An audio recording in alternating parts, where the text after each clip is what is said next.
nursing. And you got people coming in from all areas now. Okay. Keep your head on a swivel. All right. But without further ado, we'll have Mr. Hank come up, and he will give his presentation. I'm going to find the right spot to put all this so I don't block the screen too much. Do I still see it? Except about you guys, sorry. I'll go ahead.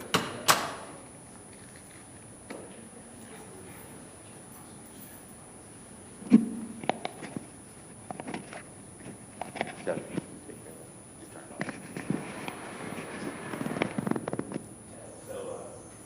good morning, everybody. Can you hear me, Kenny? You want me to use the microphone? Yeah. Use the microphone? You don't, Does that work? you don't want this one around your neck? I think I got that one working. Is that better? Okay, good. Okay. So, good morning. Thank you for coming out to listen to an accountant speak. I will try to keep you awake for the next hour and make sure you're not late for lunch. So, always exciting when you have a CPA speak. We still got some people coming in. So, this is an open forum. So, if you see something on the screen or if I say something and you have a question, just please raise your hand. You don't have to wait to the end. Raise your hand and I'm happy to answer the questions that I can answer, which should be most of the questions. Let them get situated.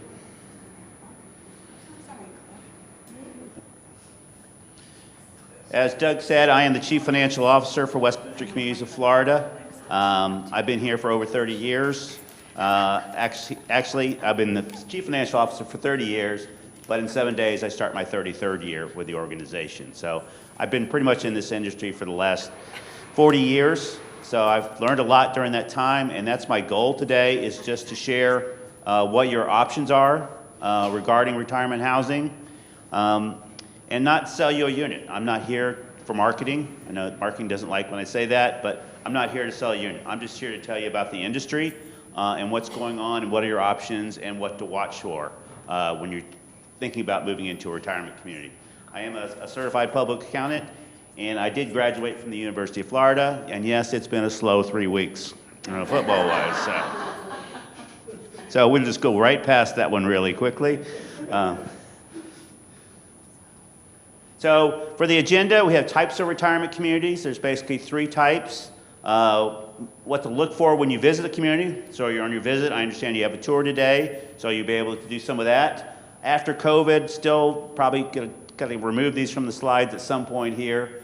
And also there was a New York Times article that was issued back in 2018, which is quite a long time ago, but it was still relevant for the industry. So I still use it as part of the presentation. And then talk about Westminster Communities of Florida for comparison. So if you look at another retirement community somewhere, you can use it as a comparison, some of their financials and other data that we might have for you.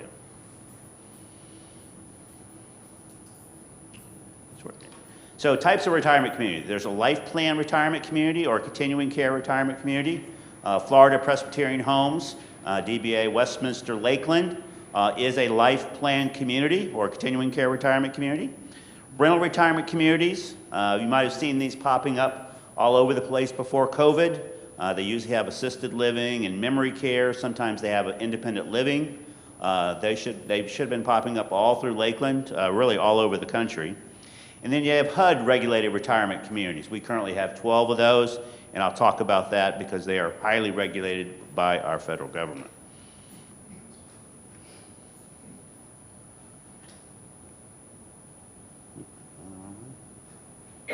So life plan retirement communities, there are currently 71 in the state of Florida. You're probably going, with all the retirees in Florida, why is there only 71? There's only 71 because it's one of the highest regulated industries in the United States. At one point, we were number 2. Anybody know what number 1 was? Nuclear power plants. Yeah, you're the first person that's got that right. Yes, it used to be considered the highest regulated industry. When you look at how many people have to come in and look at all the way from dining, all the way to nursing, Florida, everything. What was her answer? Nuclear power plants. So I'm glad they're highly regulated than us, but Yes, that's why we've been so highly regulated. In Chapter 651 of the Florida statutes, which is what we're regulated by since early 80s, is considered one of the toughest statutes in the United States. So that's why there's only 71 in Florida. We are required to have annual audited financial statements. That copy is required to be in the library. I'm pretty sure it's in the library because nobody checks it out and reads it because it's actually quite boring. So if you're an accountant, like numbers, please have at it, but it should be there in the library. We are required to have quarterly reporting to the Office of Insurance Regulation, and that is also made available as required by the Florida statute. So all these financial disclosures are required for us to present to the residents or make available to the residents. That's very important because we looked at Tennessee about a year ago, and there was a continuing care retirement community, 2 of them in Tennessee, in the same organization. There was no regulations whatsoever for them. So the residents had not received a financial statement, anything, for decades, and they were failing, and they had no idea.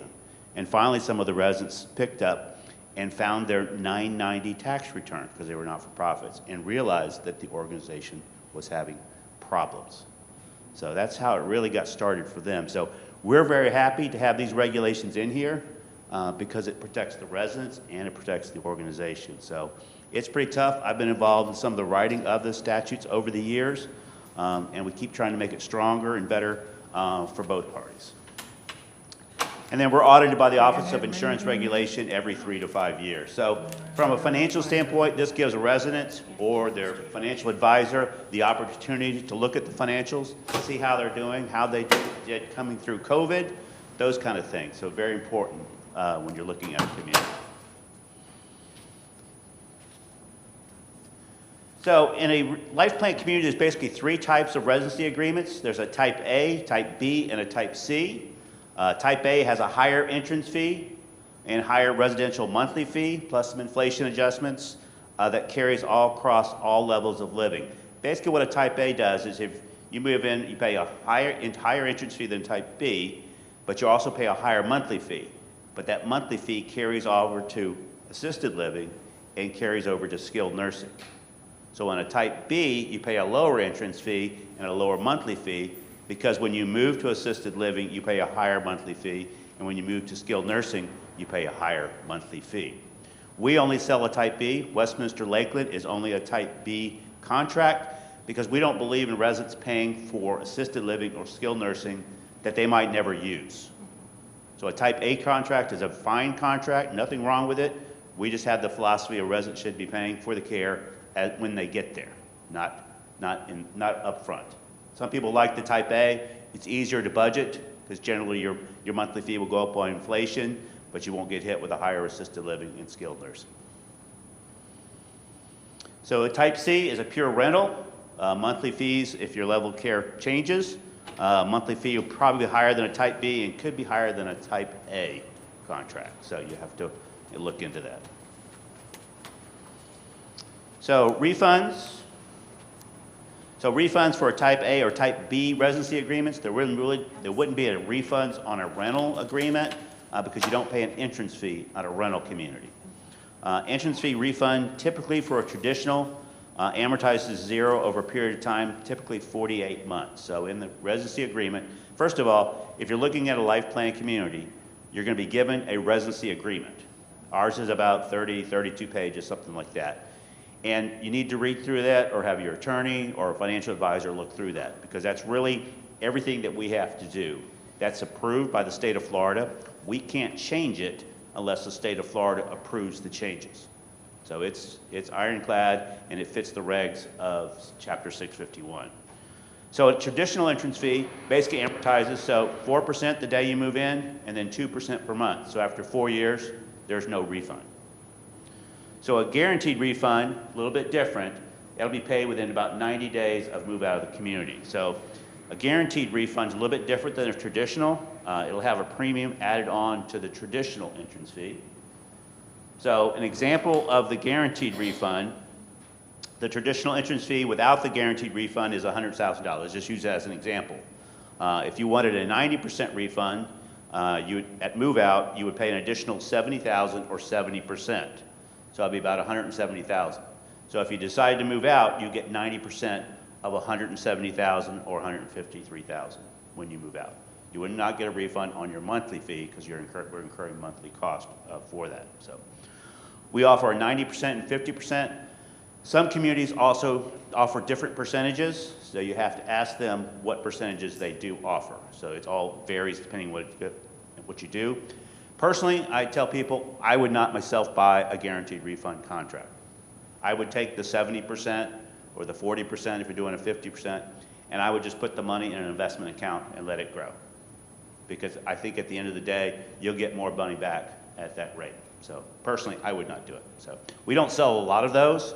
I think it's mainly because our residents don't prefer those and don't want to pay the additional fee related to it.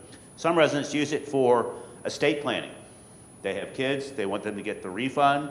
So in the contract, in the residency agreement, at the almost very last page, there's a section there that says, how do you want your refund paid, or where do you want it to be paid? A lot of people put the estate of, and it goes to the estate at that point.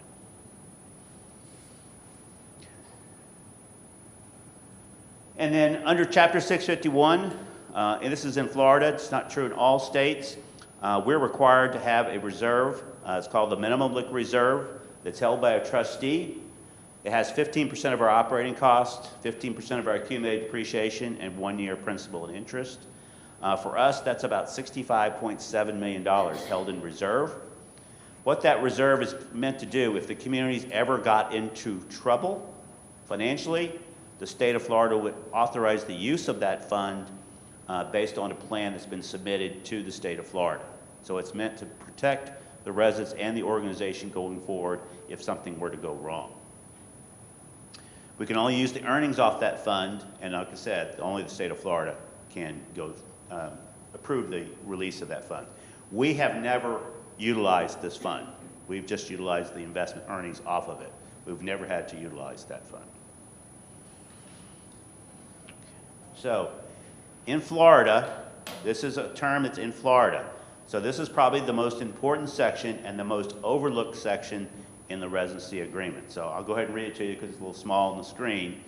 If after proper management and expenditure of residence assets, the resident outlives all resources and the family or other interested persons are unable or willing to pay the agreement charges, so basically that means you signed up and you can't, for some reason, you can't no longer pay your monthly fee. We're not going to go for your kids or your sisters or your brothers or anything like that for your monthly fee. It is the intent of the corporation to continue to provide care for the resident so long as the resources of the corporation are adequate for such purposes. So let's say, I have a great example, a lady at Winter Park, Florida. She got up and said, well, I'm going to live till I'm 113. What are you going to do for me then? I was like, well, it's kind of stumped me for a minute. I didn't know what to do. I hadn't had that question before. I said, well, bless your heart if you get to 113. But if you run out of money, because you probably didn't plan on, well, she might have planned on living to 113. It was kind of an odd number. But if she's outlived her resources, what's the fallback? The fallback is the residency agreement, because we have to provide that supplement to the rent. So if you could no longer pay, let's say, $500 of your rent, that would be offset by our contribution from our foundation going forward. Yes, sir? Define proper management. Proper management, great example. Haven't had too many of these. Westminster Towers, Orlando, had a couple. He passed away, and this is about 20 years ago. And back then, usually the male spouse didn't tell the female spouse anything about finances. We know that there's some out there, maybe not today's group, but there's some out there. He passed away. She didn't have a clue. She got the credit cards, and she just started using her credit cards. And $5,000, $10,000, $15,000, $86,000. And we realized that she wasn't paying her rent anymore because she was trying to pay down her visa. So we eventually got a hold of it all, went up to her apartment. There was nothing. You would think there's elaborate stuff all over the place. It was political contributions and donations to churches. So it was a great, great thing. But so we wrote a letter to Visa on her behalf. Visa forgave her debt. We took all of her credit cards, and she continued to live in the apartment for about another 5 years because we offset her rent. So that's an example of non-proper management, but we understood the reasons for it. So we had another couple who moved in, and they bought a $400,000 RV, which was really the rest of their assets after they moved in. So the executive director told them, says, you know, that's probably not proper management of your resources. So they sold it, and they lived there for much longer. So we're talking about somebody who does something extravagant, more than their resources can allow, or if they give out money to all the children. I remember back in '08, we had a lot of residents who would move back in with their children to help them offset their cost of living. And I would say 90% of them moved back because that just didn't work. Mom and kids just didn't work, so they moved back. So, but there was some financial difficulty there. So that's what we're getting at, really just improperly spending the money. So, because we move you in based on a ratio, a formula. Yes, sir? Stock market losses. Stock market losses. Yeah, that if you're properly managing it, it's not a problem. If you're day trading, that's a different story, yes. But no, stock market losses are a problem. Generally, it's not a problem for our residents because generally our residents aren't in the stock market. They have just a little bit. If they're fortunate, the last, year and a half, they've been in CDs, which have got back up to 5 to 6%. So, but no, we haven't seen anybody from stock market losses at this point. So most of the benevolent assistance, that's when somebody runs out of funds, is because they've outlived it. They've outlived what they planned. What's the other thing that's happened in the last 3 years? How high has inflation been? You probably figured 3 or 4% in your inflation plan, right? In your retirement plan. So the last 3 years have been terrible, with the exception of interest rates going up to help offset that on your CDs. So yeah, stock market losses are not considered mismanagement. If you're day trading, yes, and that's a different story. So yes, ma'am. Yes, ma'am. Okay, go ahead. Yes, ma'am. Could we have a copy of what you have? Yes, I will be sending marketing the slides this afternoon, and you can get it from the marketing staff, the slides, all the slides here. Okay. So you don't have to write it down. Yes, ma'am. Kind of same question I was going to ask is if you are available or someone from your department to be sure we are managing our assets? No, we don't do that. That's a liability issue because you really have to have a license to do that. So, but I will tell you though that residents typically go down to the business office. We have a business office manager there, and they help with phone bills, cable bills, stuff like that, but they don't do any kind of financing or anything like that. So when you move into a continuing care retirement community, they're going to qualify you in 2 ways. One, they're going to qualify you for health, that you should be in independent living or assisted living or skilled nursing. So they're going to have a doctor look at you or your own doctor.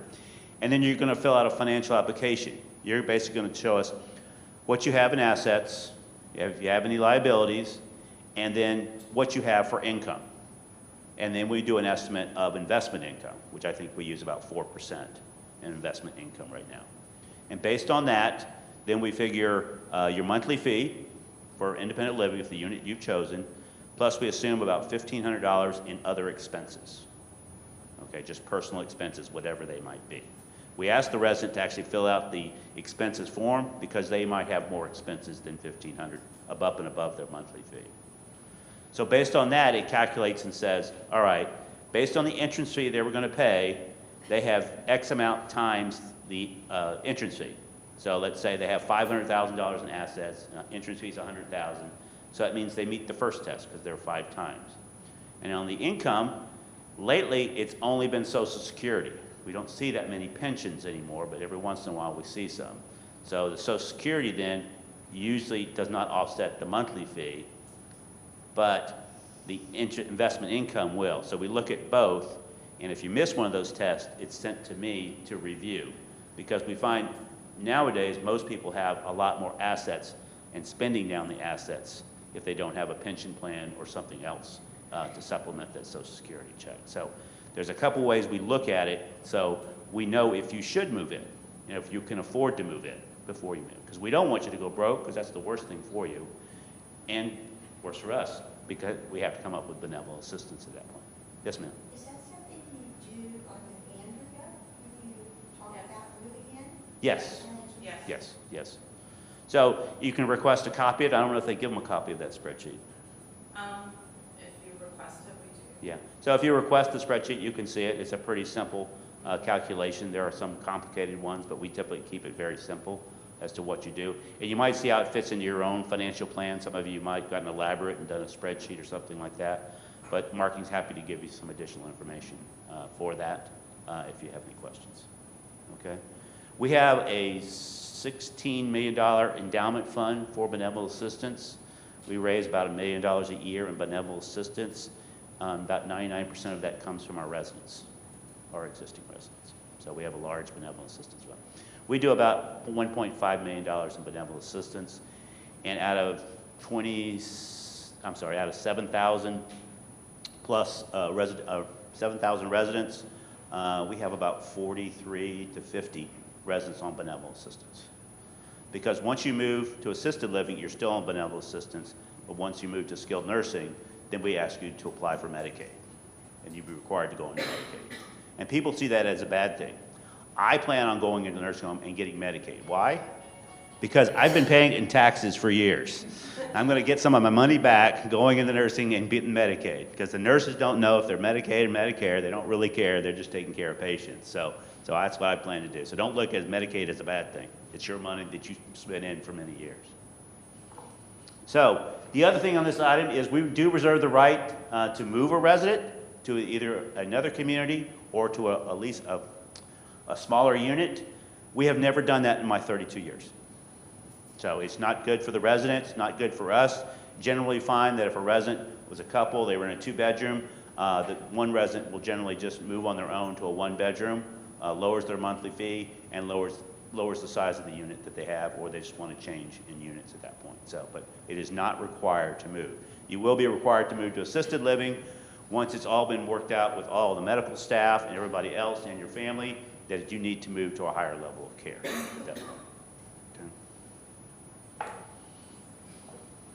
Sure. Yes. If you move to assisted living and you're married, you have a spouse that's still qualified for independent living, can you both stay in the one unit in the assisted? Yes, you can live in the assisted living. You'll be both paying the assisted living fee. That's not, it's becoming a bigger item for us. It used to not be. Used one resident would stay in independent living, one would stay in assisted living. I will tell you, we see more one resident in independent living and the other residents in memory care. We don't see couples in memory care. Okay, that's a very different item. So we have more residents moving together when they move to assisted living. So for us, that means we need to find 1-bedroom apartments, because they're generally going to be studios. And unless you literally love your spouse, I love my wife very much, I just don't know if I can handle a studio apartment. To be real honest with you, got to have a little bit of space. So maybe just go in to sleep and eat, and that's about it. And otherwise, I'm out of there. So, but generally, we don't have couples in studios anyway.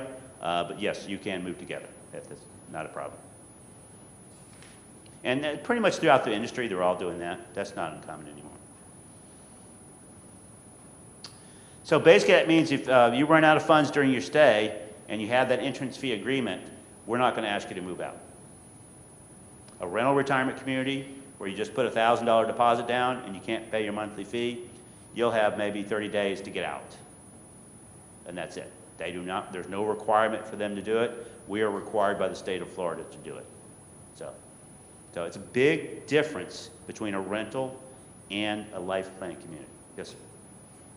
Mental issues where you might have a disruptive member of the community. Mhm. How do you handle that? We generally will work with the family, and then we will find them another place to live. Okay, because it's not good for all the residents at that point. We just had one just recently in St. Augustine. So we found another place for that resident that was more appropriate, where they get proper care, and the family agreed to move them. So actually, we had 2 at that same community in St. Augustine. So it's pretty rare. In my 30 years, maybe 5. It's fairly rare. I wouldn't say it's increasing or decreasing. I don't hear about it much. There are rules with that too, especially when you get to assisted living and skilled nursing, about moving people with mental issues. at the same time. So, Excuse me, I don't hear very well. okay, sorry. What's his question? What if a resident has mental issues? They move in, perfectly normal, something changes in their life, and they become disruptive or combative or just not a good fit for their other residents. So at that point, then, we would try to work with the family, if there is family, to get this person to a better spot, to where they can be properly cared for.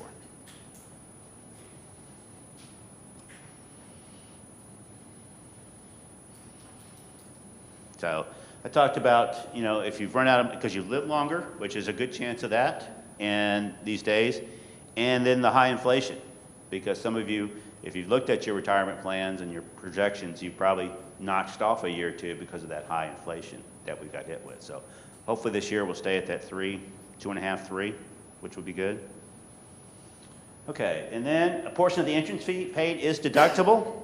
Here at Westminster Lakeland, it's $84,000 of that entrance fee. So if you paid a $100,000 entrance fee, you could deduct $84,000 of that as medical expense in your first year.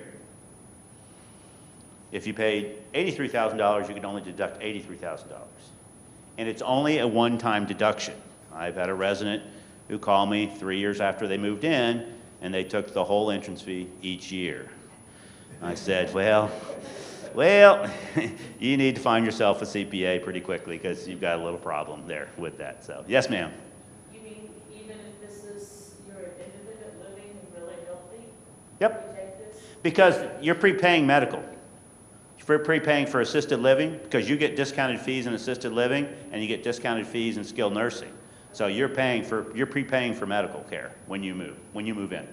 That's where it comes from. It's a standard deduction, been in the industry for decades. We actually work together as a group to work with the IRS to come up with how it should be calculated. It's calculated a few different little ways, but for the most part, I've never seen the IRS kick it back, except for the gentleman who took it for 3 years.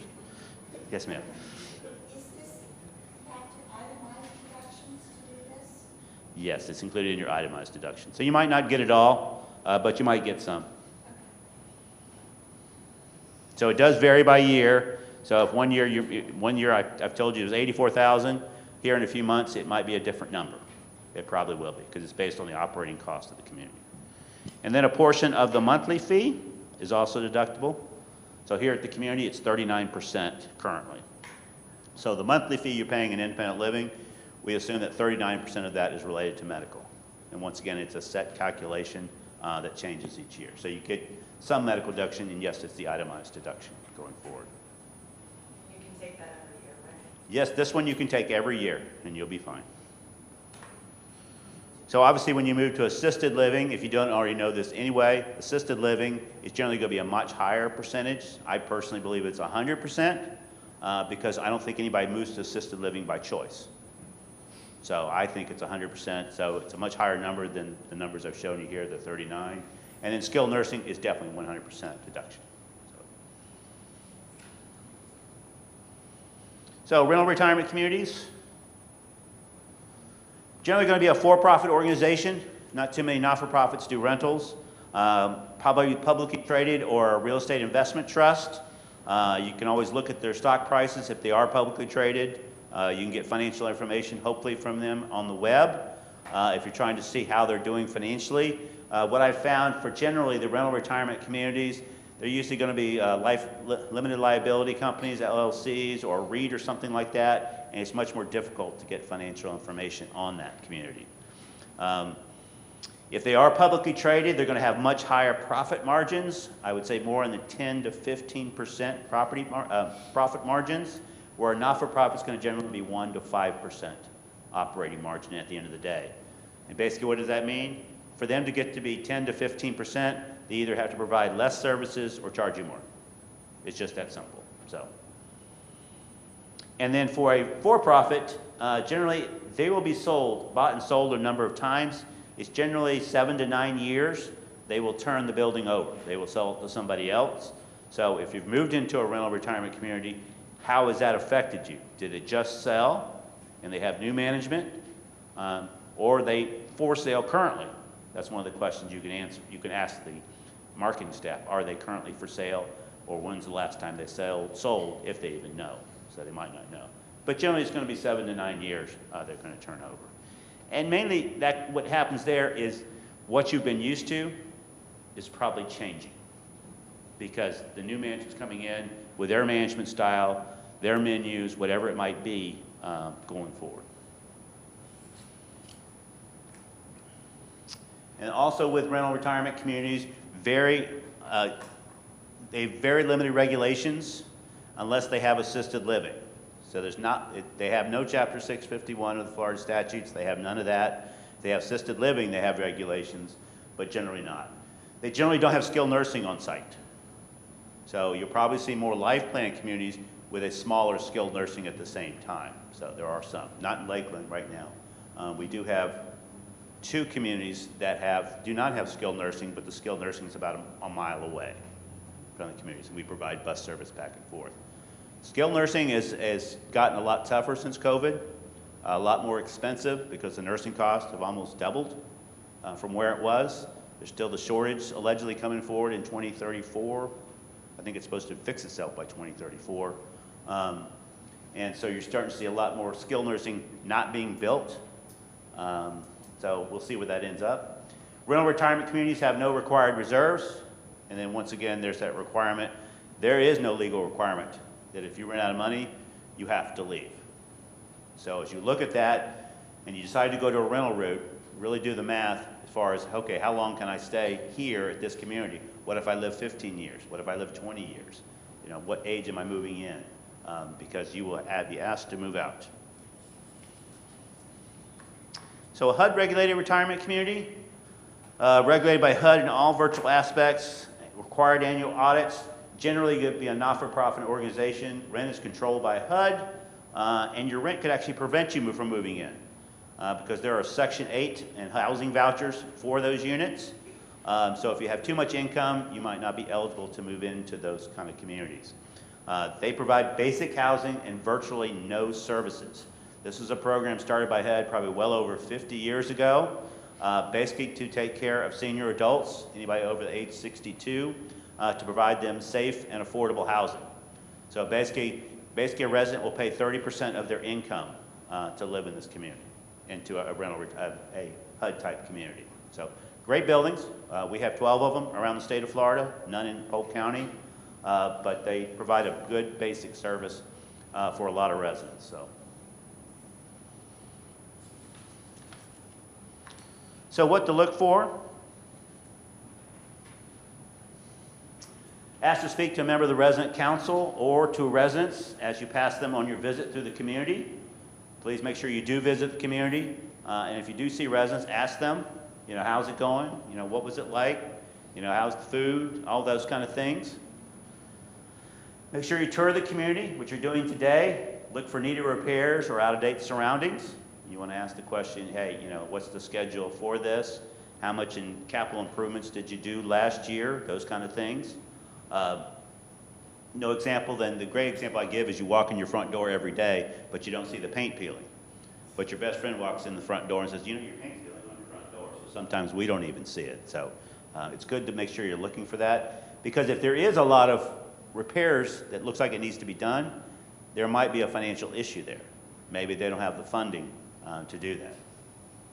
Look or ask for the resident activity calendar. That way you can see they're not just doing bingo every day, that they actually do have other events and other things they're working on. It's really a good resource to see what other items they have. Ask them how long they've been in business. We've been in business for 70 years. As community, yes sir, yes. Is your capital improvement reserves in your 65 million? No, it's separate. How much is that? It's about 195 million. And generally, what do you usually spend in your capital? This past year we spent 43, we generally spend 60 between all the communities. Okay. We don't spend 43 million here. 43 million here, we'd have a whole brand new campus. So yeah, no. Generally this campus, we'll probably spend this next year probably about 4 million. Right now we're going through a study of all our buildings, infrastructure study. We've done the study where, remember the very sad case in Miami where that building fell? We've already gone through all those studies on all our buildings. We had no issues, thank goodness. But now we're going through the infrastructure, which is not paint peeling on the walls, but all the stuff behind the walls. Because we are 70 years old, we have replaced pipes, we have replaced electrical wires over the years, but we're just trying to get an update as to where we are today. One thing we've recently learned is now, I don't know if it's climate change, or global warming, whatever it is, but I've lived in Florida all my life, and the rain seems to be coming sideways more than it used to come down.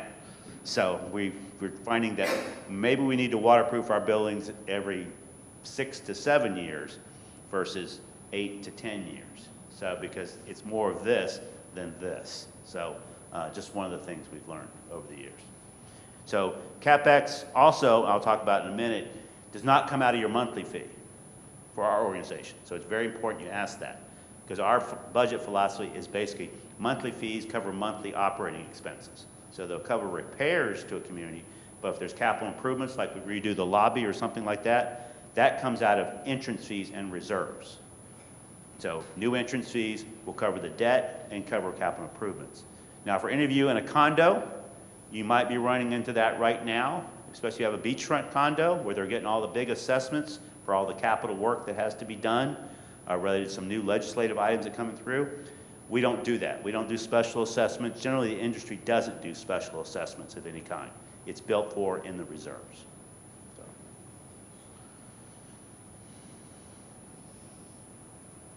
Are they a standalone, or are they part of a family of communities? Westminster Lakeland was standalone for roughly 70 years until they affiliated with us. Both Presbyterian Heritage was just a natural fit. We believe a family of communities are a much stronger fit than a standalone. So that's why the board of directors of Westminster Lakeland decided to become part of Westminster Communities of Florida. So that's why. And actually, we've only, of our 23 communities, we've only built 3. The rest were all affiliates that came into us. Some were not doing well, some were doing just fine. Board was getting tired, just wanted to move on from that. So there's various reasons why.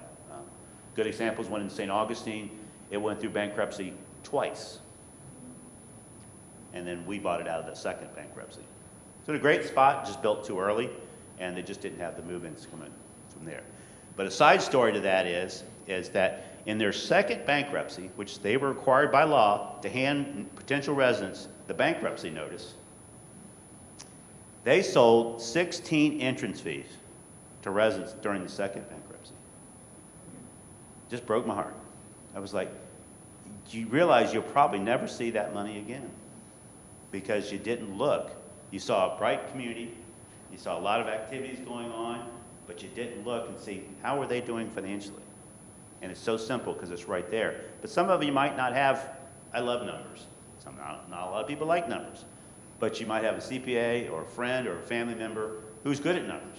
All you have to do is grab the financial statements that's required.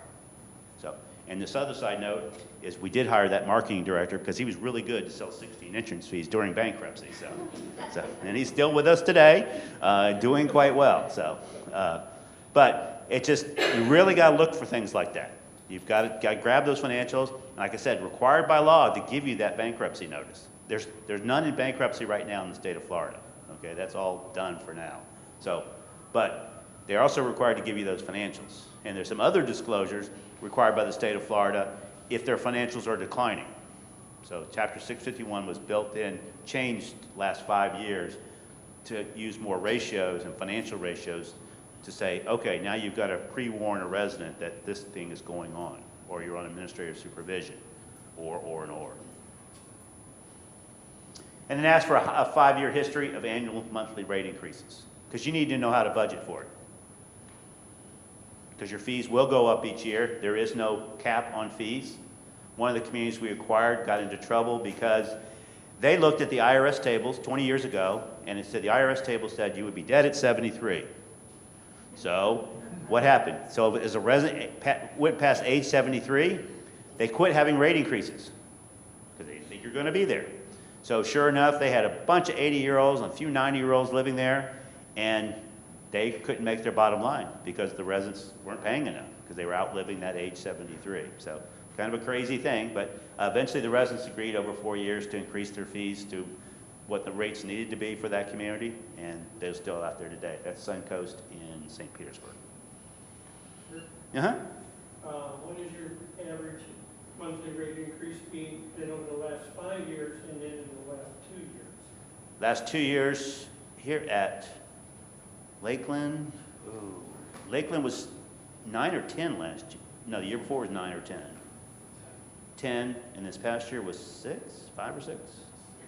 Yeah, it was 6. So 10 and 6.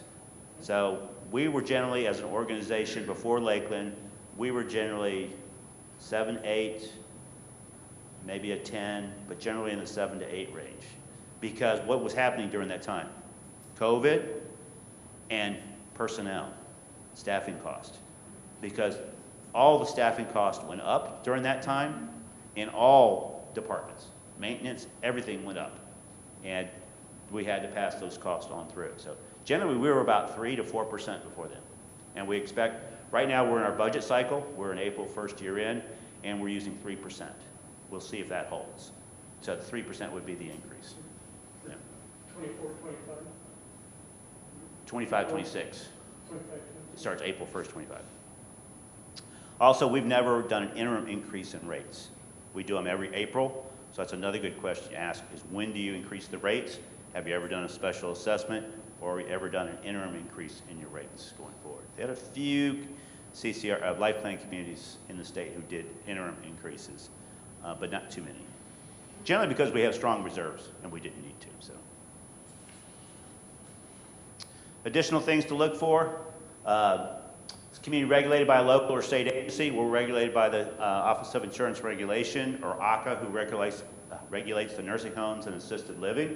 You can get those ratings online, or you can contact them and get information. I'm not sure how cooperative the OIR, the Office of Insurance Regulation, is, but you're welcome to give them a call. Ask for a copy of the annual audit. That's required in the packets that we give you for potential residents anyway. You get a nice stack of documents that's required by Chapter 651. So when you get those packets, you know, there's a lot of stuff in there. And if the audits are kind of toward the bottom, you might want to find those first and kind of glance through that. And I'll talk about why in just a minute. Some little things you can look at if you're not a financial person. Of course, ask if they're for-profit or not-for-profit. That's an easy one. And are they rated? A lot of us issued tax-exempt debt. We're closing on one tomorrow, or on the 19th. And do they get a Fitch or S&P and Moody's?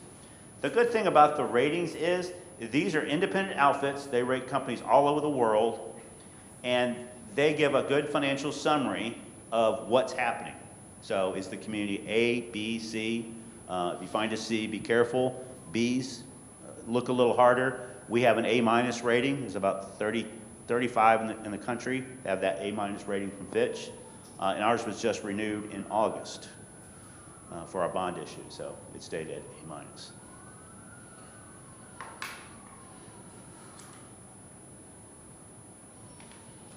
The other thing you need to look at and ask about, copy the last report, Fitch or S&P do issue reports. If you get to the marketing person, they are rated, you can ask for a copy of the report and get it from Fitch, but the community should give that to you. Going the wrong way. Ask about what is included in the monthly fees for any types of the retirement communities. Okay, just don't assume it's a la carte with your monthly fee, okay? The rentals probably do more additional fees than the life plan communities, but you need to ask about how many meals are included. Is it 1, none, 2, 3 meals a day? Utilities, is the utilities included or not? Sometimes the villas that are a little bit farther out from the campus have their own utilities. Fitness usage. You have to swipe in like you do now at a fitness gym to be able to use the equipment. Some people do charge for that, we do not. Cable TV, that's included in most contracts, but make sure. Not the additional channels. You know, the good basic channels, whatever's 100 channels these days or whatever it is the basic. And the bigger one is internet now. Is that included or not included with your monthly fee? And then transportation. While you might have your own car now, there is transportation provided. And how far does it go? How far will it take you? Will it take you to Orlando? No. Will it take you to the Lakeland Hospital down the street? Yes. And what's the cost of assisted living or skilled nursing? Even though our residents say they're never going to move to assisted living or skilled nursing, but you might ask what the current cost of assisted living and skilled nursing is for an entrance fee resident. So according to the New York Times, am I on time? I think I'm on time. So this was done back in March of 18. Some good ways to really judge the financial health, and really this has not changed. Occupancy, if 90% or more of the community is full for the past few years, that suggests the organization is doing something right. That's from the New York Times. For the past 5 years, our organization has been at 92%. We're currently at 91%. And according to the National Investment Council for the Southeast United States, this is a group that tracks all the occupancy for all the retirement communities around the country. And for the Southeast region, it was at 86%. So we've generally been at 92, 91. We were at 95% before COVID. So we're working our way back to the 95%. Important number to ask, okay? And also, if they have any type of unit or lots of available units, you need to ask more questions because there might be something going on at the same time. Rate increases, we've kind of talked about that here. I would say overall we've about 4.5% for many years. Current rate increase is going to be about 3 to 3.5. Right now it's sitting at 3.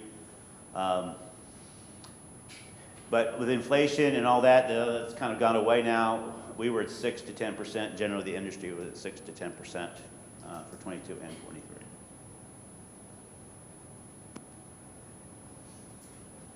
And once again, you need to ask for that history of rate increases. Debt rating, we talked about Fitch ratings, our A- stable rating. That's always a good one to ask. Profitability. You always want to make sure they're making money each and every year. Not a lot of money, but making some money each and every year. It's not perfect each year, especially when you operate on a 1 to 5% margin. It's very tight, so a few repairs here and there and some other items could put you under. But the ratio should be about 5 to 1% going forward. And remember, a for-profit's going to be more than 10 to 15%. Capital improvements, is community spending enough on its upkeep? You need to find the last fiscal year capital spending versus depreciation expense. That's a ratio that's being done.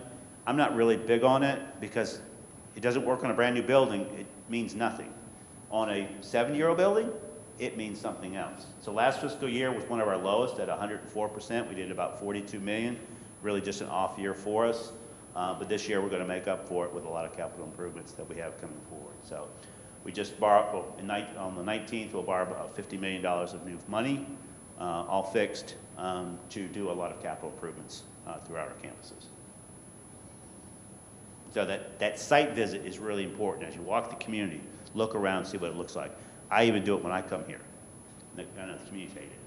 So I come through and I walk around. Like the last community I was at, Braden, I was like, okay, I was here 2 months ago. The flooding green is still black. It shouldn't be black. It should be green. And so I'll go back to them and tell them again because I heard it was still the wrong color. So actuarial evaluations. Remember I told you about those type A's and they're going to provide care for you at that same rate when you get to assisted living and skilled nursing? Well, they have to charge enough monthly and in the entrance fee so they have enough money to get to the end. Okay, where the resident goes all the way out to skilled nursing. So it really doesn't apply to us, but it's not bad. If you're an actuary and you love numbers, please read the actuarial report. I love numbers. I don't understand the actuarial reports. I really don't. Residents' role, how often involved are residents in making major financial decisions? Do they have seats on the board or active advisory council?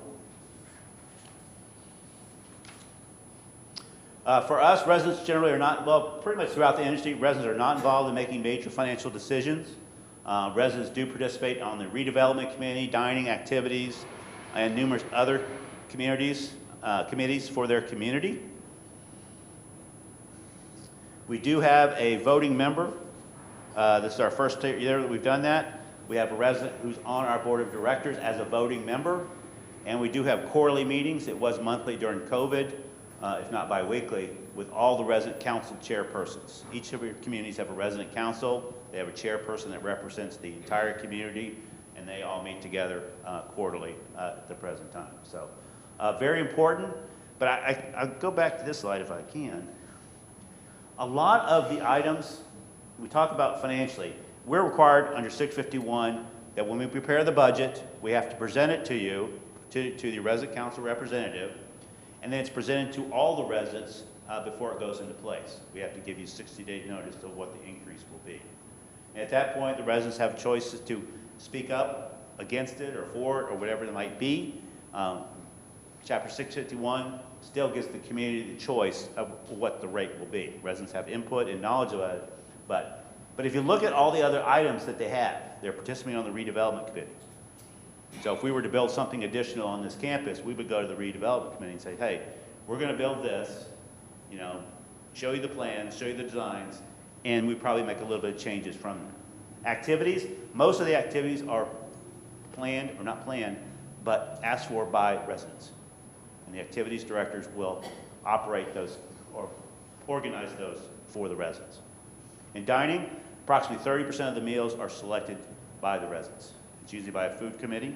It's approximately 30% of the items on the dining menu are related to that. So, and numerous other committees. So while the board has the ultimate authority, the board is not into daily activities. Redevelopment, yes, because there's some big dollars there, but they're not into the actual operations of the community. That's up to Doug and his staff here at this community.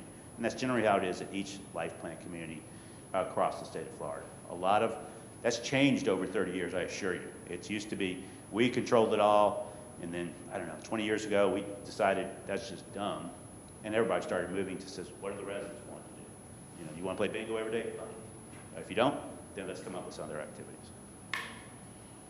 But a lot of communities have not adopted the resident on the board of directors yet. I don't know that it's had a lot of meaning. It's been our first year with it. We're going to have a presentation from that board member how it's gone. We expected this person to receive calls daily from one of our communities from all over the state. You know, the shrimp was cold, or there wasn't enough shrimp on the menu, all those kind of things. And it's interesting to see what he reports back as to how it went that first year. It hasn't been a problem for us at all. We're gonna expand it to another year. All right, so you find out all this information, and now what? You could compare this information to another organization. So if you're looking at somewhere else, we've been in business for almost 70 years, actually over 70 years, so you need to change that. We have an A- rating from Fitch. I know there's not many who have that. We have never been bought or sold. Right, but we've never been bought or sold. We've acquired a lot of entities and affiliated with a lot of entities, but we have not been sold ourselves. And as a not-for-profit, we reinvest our earnings back into capital improvements and reserve funds. We have no partners, owners, anything like that we have to distribute funds to. So it all goes back into reserves, mainly for capital improvements and for things like COVID. Because I've done this for a long time. I'm like everybody else. Nobody saw it coming. But fortunately, we've been building reserves for years and years and years. So during those years, we used some of our reserves because we had operating losses that we just could not pass on to our residents. So that's why we have reserves, because who knows what the next COVID will be going forward. So we have very strong reserves, and I'll show that in just a minute. And then our annual monthly service fee increases have averaged about 4.5% over the last 10 years. So I think it's been only because of these last 2 years has it gotten that high. We know we need to stay near Social Security, but we need help from the economy to do that at the same time, because our employees can work where? Target. I remember at St. Augustine, they built a Buc-ee's. Everybody knows what a Buc-ee's is? They built it right out the front door, almost at the front door of that. And sure enough, they put a sign up looking for, I think it was cashier, making $18 an hour. And some of our employees didn't make $18 an hour. So one of the residents came in, took a picture of the sign, showed the executive director, why can't you pay $18 an hour like Buc-ee's? Well, we talked about it, said, okay, maybe we need to make a change. 2 weeks later, the sign said $20 an hour. And during COVID, that's what it was like. For us, generally changing labor rates was a once-a-year thing. It was very rare we changed it any time other than that. the last 2 years of COVID, it was almost a monthly, if not bi-weekly. We were having to go back in and figure out what the labor was, because it was just so tough. It was an awful year. So we were fortunate, and a lot of the industry was fortunate to have reserves to weather out that. So Vic's put it in a great way. It was a stress test. You know, like a heart attack stress test. I don't think they do those anymore, but the stress test of if the industry got through that, if a provider got through that and came out the other side pretty good, they're pretty financially strong. So if you look at their financials after COVID, it's a good sign of where they got to. Because some, not life plan communities, but some rentals didn't make it past COVID. So our history, we have 11 life plan retirement communities. We have 12 HUD communities. We built only 3 of the 23. And the 20 recruits were acquired because they were in financial trouble, and we stepped in to preserve their mission. That's one part of our mission, is to preserve other not-for-profits. So, and then we are a family of communities. So if you look at other entities, those are some items to look at.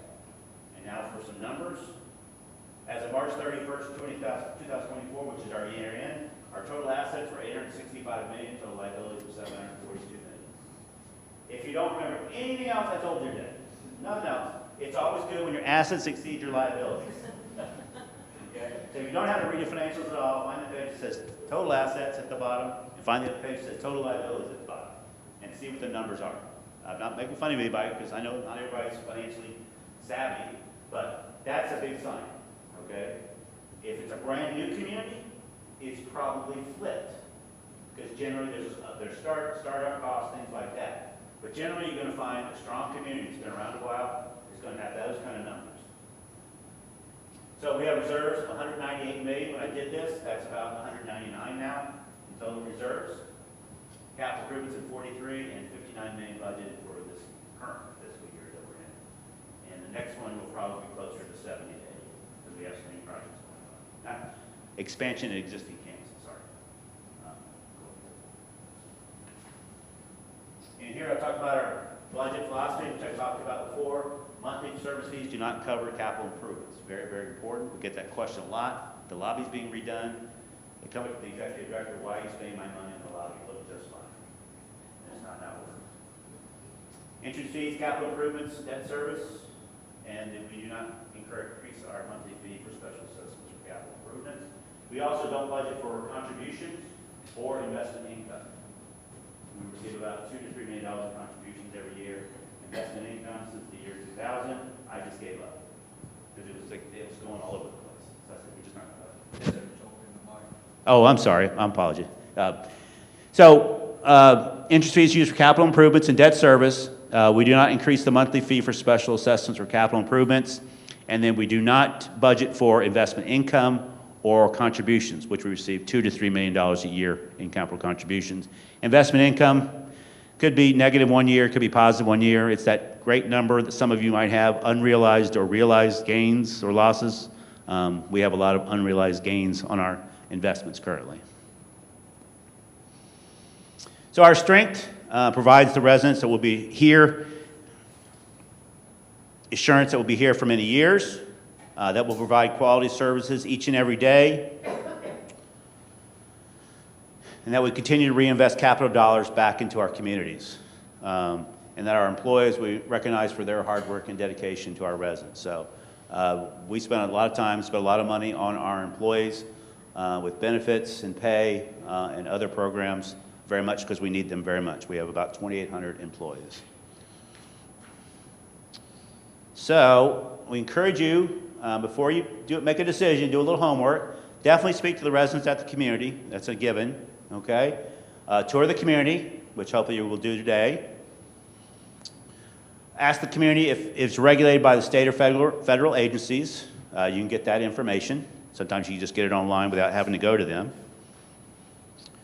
And then find out if the community is for-profit or not-for-profit, and gather financial information from the community. It could either be the quarterly financials that are required by law, or they could be audited financial statements.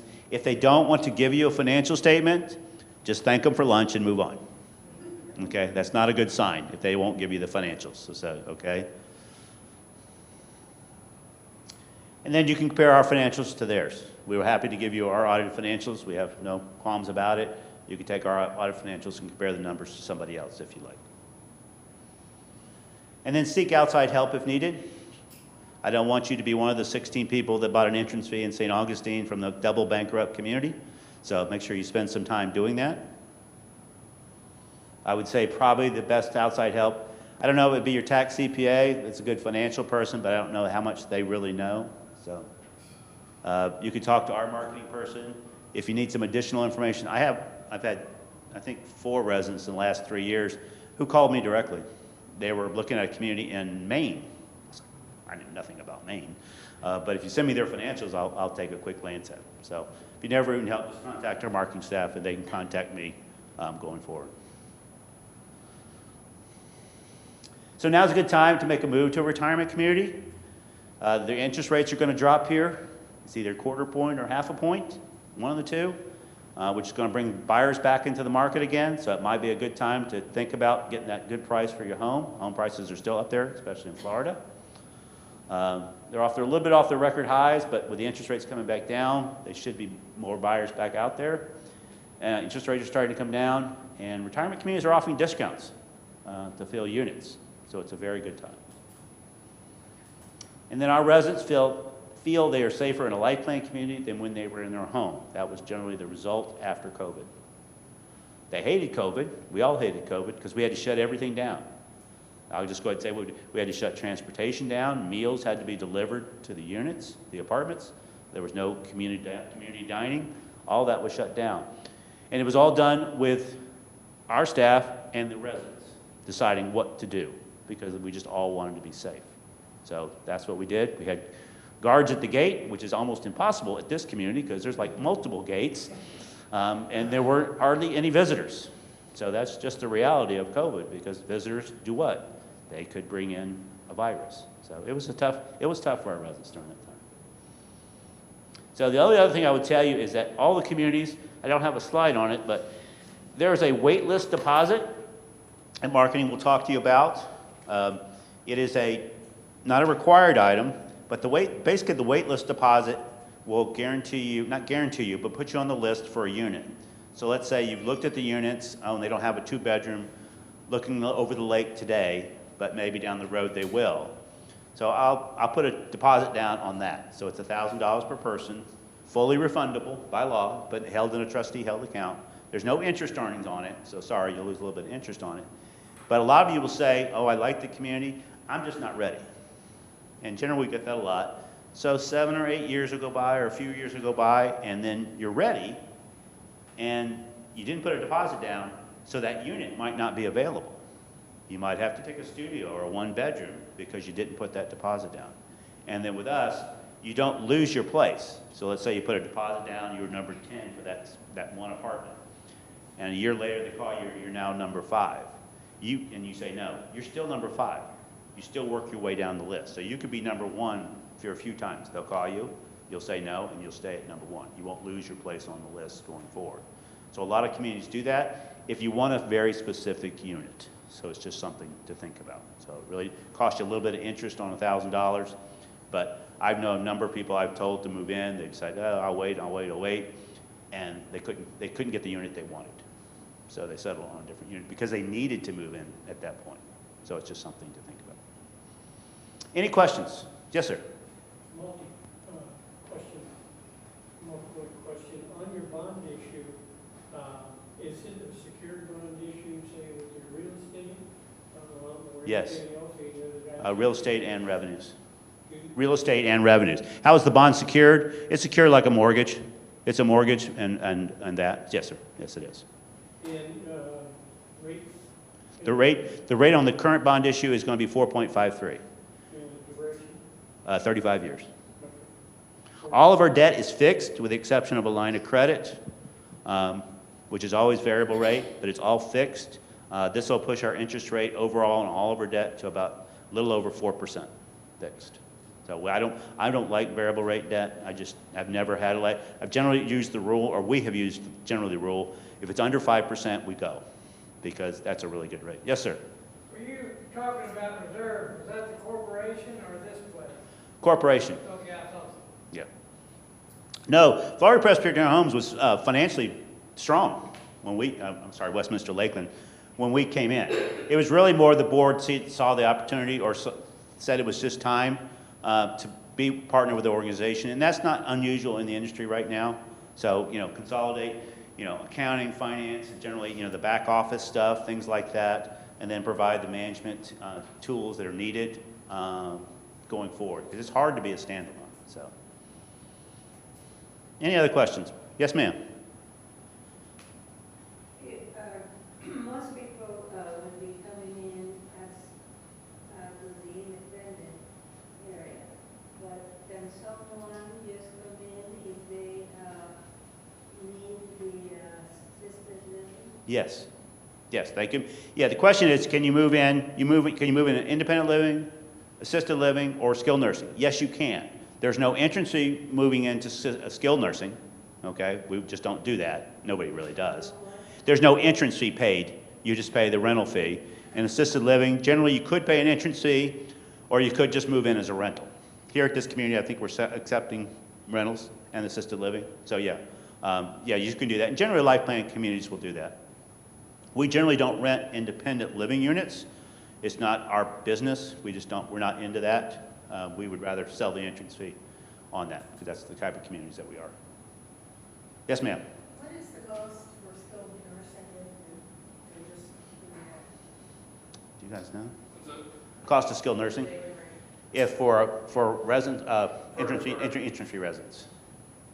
It's a discounted rate. It's $200 a day discount. No, $200 is the discounted rate. Right. Okay, so you figure about $200 a day For independent living residents, for, I'm sorry, what? for an independent living resident that lives here. And they go to skilled nursing.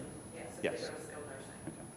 what if just someone from the community and if they have a bed available? They would be paying about 25% more. Yes, ma'am. Did I understand you just said there are no little units here? It's very rare we rent units here. Here. Yeah, very rare, yes. It's not our model. We need the entrance fees for capital improvements and debt service. So, and we sell about almost 300 units a year statewide. This community will sell about 24 to 30 units this year in independent living. Yes, ma'am. If you move from one place to another, say you're living in a house and you move to an apartment where there's assisted living, do you pay another entry fee to move to transfer? Once you pay, so the question is, if you move into an independent living and then you move with an entrance fee and you move to assisted living or skilled nursing, do you pay another entrance fee? You do not. That's it. Once you pay the one entrance fee, you're done, okay? The only thing that changes is your monthly fee and where you're living. Also, what I was thinking about, also the value of a family of communities.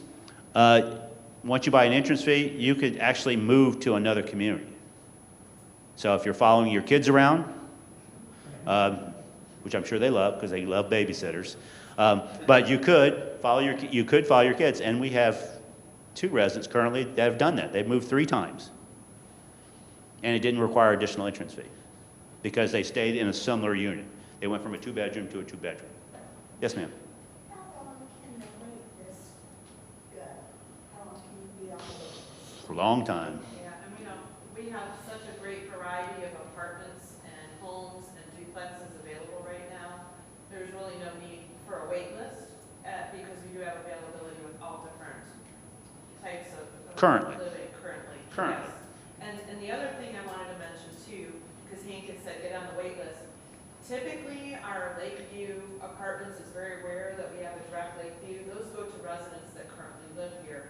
If they're on an internal wait list, they have priority over someone from the outside as well. So we have a lot of residents. What they'll do is I want that lakefront unit, but they'll take another unit and then transfer over once it becomes available because they go on the internal wait list, which is a shorter list than the longer ones for the outside. So when I first moved here, when I first went to work here, I was at Winter Park. Our offices were in Winter Park Towers, which is the CCRC there. And I was looking at this, and they were 99% occupied. And we had residents buying a studio unit, paying the monthly fee every month, never lived in it. they would go about a year, and then their unit would become available in the villas because the villas were impossible to get. I was like, if you're familiar with Winter Park, Florida has a lot of money. So they could afford to do that. I am not recommending that as a financial package for any of you, okay? Okay? If you're gonna do that, make sure you live in the unit, okay? But don't, it's not recommended. But that's kind of what can happen, because all of a sudden there's a need and you don't get what you want. Because we have no idea when a resident moves into a unit, they could be there, I think we just had one tip over 32 years. We have a term in the industry, the residents with the best contract live forever. So the one, remember the Suncoast story I told you? There was a lady in skilled nursing. She was paying $16 a day for skilled nursing. Should have been $116. And bless her heart, she would not sign that amendment to change her form, and we were going to force her. And sure enough, she lived 3 more years. She was 105 before she moved out and moved on. It's like, holy cow. So, sweet lady. Yes, sir. Westminster is an A- rating in the state of Florida. Do we have any A or A pluses? We do not. There are A- and A pluses in the country, yes. None in Florida. Yes, there is, down in Naples. There's at least one. I think there's one on the east coast of Florida, too. How do you get to be an A plus rated or higher than A minus rated? It's cash. How much cash you have. So for us to get to A plus, we need to charge our residents a lot more. Is that a for-profit? Nope, they're both not-for-profits. But in Naples, if you've ever been to Naples, the Naples community I'm talking about charges entrance fees of up to $3 million. For the same unit, we would charge $250,000 to $300,000 for. And why? It's more of a country club community. They have their own golf course, and they're really trying to keep people out more than in. So if you want to join the club, you pay $3 million to move in. So it's a little bit different. But they're very successful. And they actually had too much money and they don't know what to do with it. Yes, ma'am. If you're a couple, do you pay for each one, like the entrance fee and all that? At this community, do they pay a second person fee? Yes. Yeah. So what happens is a couple moves in, there's the single fee, and then there's additional second person fee? $10,000. No, what's the monthly? $562. So $562. So there'd be the monthly fee on the unit, which I'm not sure what that would be, plus $562 for any unit would be the monthly for the second person. And then on the entrance fee, it'd be $10,000. So there's the entrance fee amount, and there's a $10,000 fee for the second person. And how much did you say, $562 a month for the second person. Oh, It's mainly for meals. Okay, so if a couple moves in, there's the traditional entrance fee they would pay. Let's say it's $200,000. So a couple would pay $200,000 plus another $10,000 for the second person. They would pay the monthly fee on that unit plus another $562 for the second person. Yes, ma'am. This is for Andrea, actually. Is there in the packet a listing of what's included in the monthly fees? Yeah, so in the packets that you've received, it says what's included. We have apartment homes, we have single-family duplexes. So there's 2 sheets of paper that say what's included for the apartments, what's included for the single-family duplexes. You bet. I would quote monthly fees, but we have 2,800 units, and I have no idea how to do that, so I can't do it anymore. So I get averages for the most part. So that's why you need to get with your marketing staff to know exactly what the prices are here. Yes, ma'am. If someone comes in directly into ALF, into assisted living, not moving from independent, if I understood you right, there's not an entrance fee, it's monthly rental, is that right? And what does that run? It runs around $4,500 to $5,000 a month for a person moving in from the outside. Obviously, it would be 25% less if you started independent living. And then maybe with those changes. Yeah. Yes. One thing about a life plan community, that if you decide to go into assisted living directly, more than likely you'll have access to skilled nursing. So a standalone assisted living does not have anything like that. So you'll be moving from one community to somewhere else for skilled nursing. Generally, life plan communities will allow you move over. Of course, our entrance fee residents have priority in the health center, which we always preserve beds for them. There's always empty beds in a life plan community, a nursing home, because we want to make sure there are beds available. But our assisted living rentals have access, and somewhat do our independent living rentals, which we have very few, but there are some. Yes, ma'am. I wanted to ask if you decided, say you didn't want the meals, is there a deduction for any of the things you choose not to? No, the meals are what they are. So there's a vacation credit, or I'm not sure what they call it here, Doug. Used to be called the vacation credit, but it was a very small number. You had to be away from the community for 2 weeks or 3 weeks, 14 days, something like that, yeah. Yep. Yes, ma'am. Maybe it doesn't happen often, hopefully, but in your nursing facility, a resident needs to go there, Mhm. but there's not a bed. What happens? That's only happened once in my 32 years. What we did, we took assisted living unit and we put a CNA and or licensed LPN, licensed practical nurse, in that unit with them, 24 hours. So that we will be assured that they're not going anywhere else, just because. Nope. No, we don't want our entrance fee residents going anywhere else. So we will make room either in their independent living unit or their assisted living unit. It is not good when our communities, that's why I say it's very rare we have that. A lot of times it could happen because we generally don't put a male and female if it's a semi-private room in the same room. So that's usually where the jockeying comes on for Doug and his staff, is how does he keep beds available for rooms? And not all of our communities have a lot of private rooms also. So, and if you're looking at just doing a nursing home by itself, or just moving in a nursing home where your family is, you might look at communities that have private rooms. Because there's a lot more that do than they used to. Yes, ma'am. One more question about the food. Do they work with you if you're on a special diet? Yes, Doug? Sure. We have a chef and a dining services director that works with diets, and as you get into assisted living, into skilled nursing, we have a registered dietitian who works with therapeutic diets or diets that are ordered by a physician. But we're not going to bring food in from India or somewhere like that for special diets. It's got to be somewhat reasonable. Sure. Yeah. So, but we try to work with that because we have to. Because it's coming more. When I was growing up, there wasn't really any special diets, wasn't it? There was. It was just food, and it was bad food. Maybe because it was all grease. I grew up in the South. It was all fried. Maybe that killed off all the bad stuff. I don't know. But now it's like Mediterranean and this one. Wow. I have no idea what the food is. So, but yes, people do have special diets. So yes. Any other questions before we go to lunch or the tour? I'm not sure which first. Lunch. Lunch. We're doing lunch. Any other questions? Well, thank you for your time. Thank you for your questions. Really appreciate it. Thank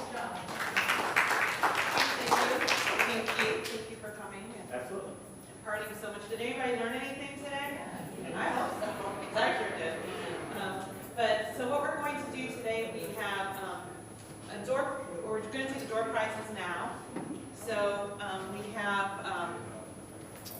let's see. Hank, could you pick a number 1 through 24? That's a lot of math. Any number. 24, let's say 19. Who's got 19? All right, lucky winner. All right.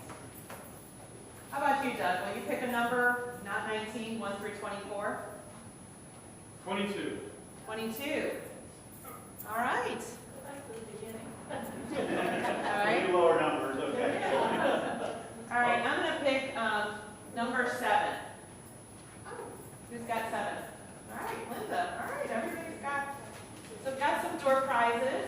So just wanted to say we're not going to do a group tour today. However, I recommend that you come back one-on-one. It's a lot easier to identify what your needs are. You do have some general information in your little Westminster shopping totes. Hopefully you take those to the supermarket with you and do a little advertising for us. But definitely come back one-on-one. We can sit down, talk about what your financial situation may be, do that financial qualifying, talk through what is going to interest you, what you might fall in love with when you're looking around. We certainly have some wonderful opportunities right now as far as incentives that are concerned. So definitely would love to talk you through with that. So with that, we're going to go dining room, right, Susan? Now they're ready for us. Should be. So we have the elevator, if you need an elevator. That way too. Yep. Either And way. then, I don't know, Doug, you want to take a group, and I'll take a group, and Susan can take a group? Maybe we can take a non-elevator group? Non-elevator group and with an Doug? elevator group. Elevator group. All right, elevator group over here, non-elevator group with Doug. That's what I can need a little flag. All right. We're gonna crisscross.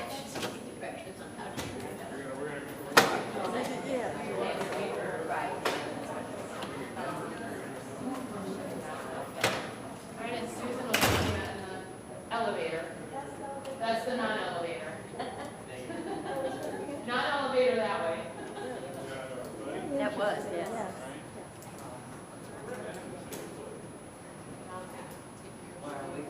Okay.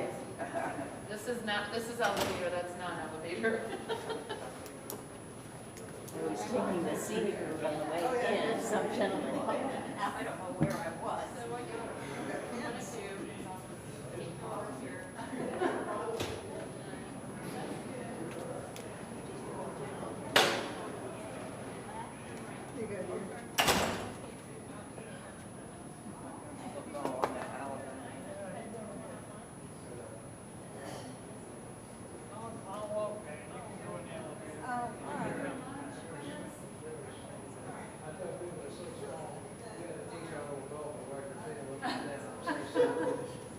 Are you doing lunch with us today? No? Well, tell her, Pat couldn't come, she had a doctor's appointment. tell her we said hello. I will. Love to see her. Seems like all we do is go to the doctor, you know. Well, yes. We've been here 4 years. All right, elevator? Yes. Okay, the non-elevator.